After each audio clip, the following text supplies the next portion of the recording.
ज्या विद्यार्थ्यांना 2025-26 मध्ये वसतिगृहासाठी अर्ज करायचा असेल, म्हणजे समाज कल्याण वसतिगृहासाठी जर अर्ज करायचा असेल, किंवा जे विद्यार्थी ओबीसी कॅटेगरीमध्ये आहेत त्यांच्यासाठी सुद्धा वसतिगृहाची जी सुविधा उपलब्ध करून दिलेली आहे, तर जे विद्यार्थी आपल्या घरापासून बाहेर डिस्ट्रिक्टला शिकायला येतात त्या विद्यार्थ्यांना वसतिगृहासाठी प्रवेश मिळू शकतो।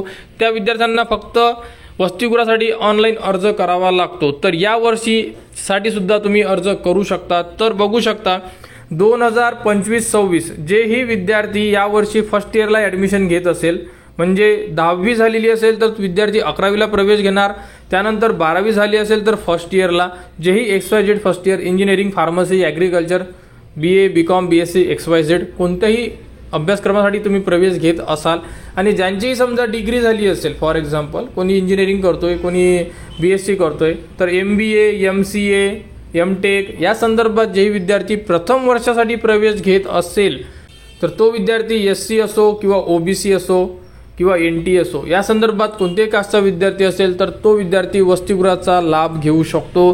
तो वसतिगृहासाठी फॉर्म सुद्धा भरू शकतो। तर आता बघू शकता की वसतिगृहासाठी फॉर्म कधी सुरू होणार या संदर्भात भरपूर विद्यार्थ्यांच्या कमेंट्स आल्या होत्या। तर ऑफिसला व्हिजिट केल्यानंतर त्यांच्याकडून अपडेट मिळाली आहे की 7 ते 8 तारखेपासून तुमचे फॉर्म सुरू होणार आहे, म्हणजे 7 किंवा 8 जूनपासून तुम्ही फॉर्म भरू शकता।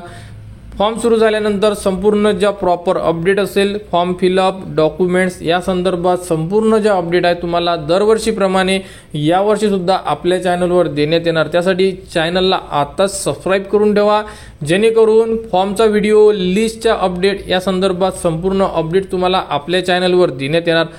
त्यानंतर टेलिग्राम चॅनल सुद्धा जॉईन करा, कारण ज्या लिस्ट आहे किंवा कोणते पत्र आले तर ते तुम्हाला डायरेक्ट टेलिग्राम चॅनलवर देण्यात येतात, त्याबद्दलचा व्हिडिओ बनवण्यात येत नाही।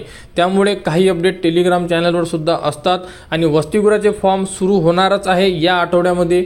सुरू झाल्यानंतर संपूर्ण माहिती तुम्हाला आपल्या चॅनलवर देण्यात येणार।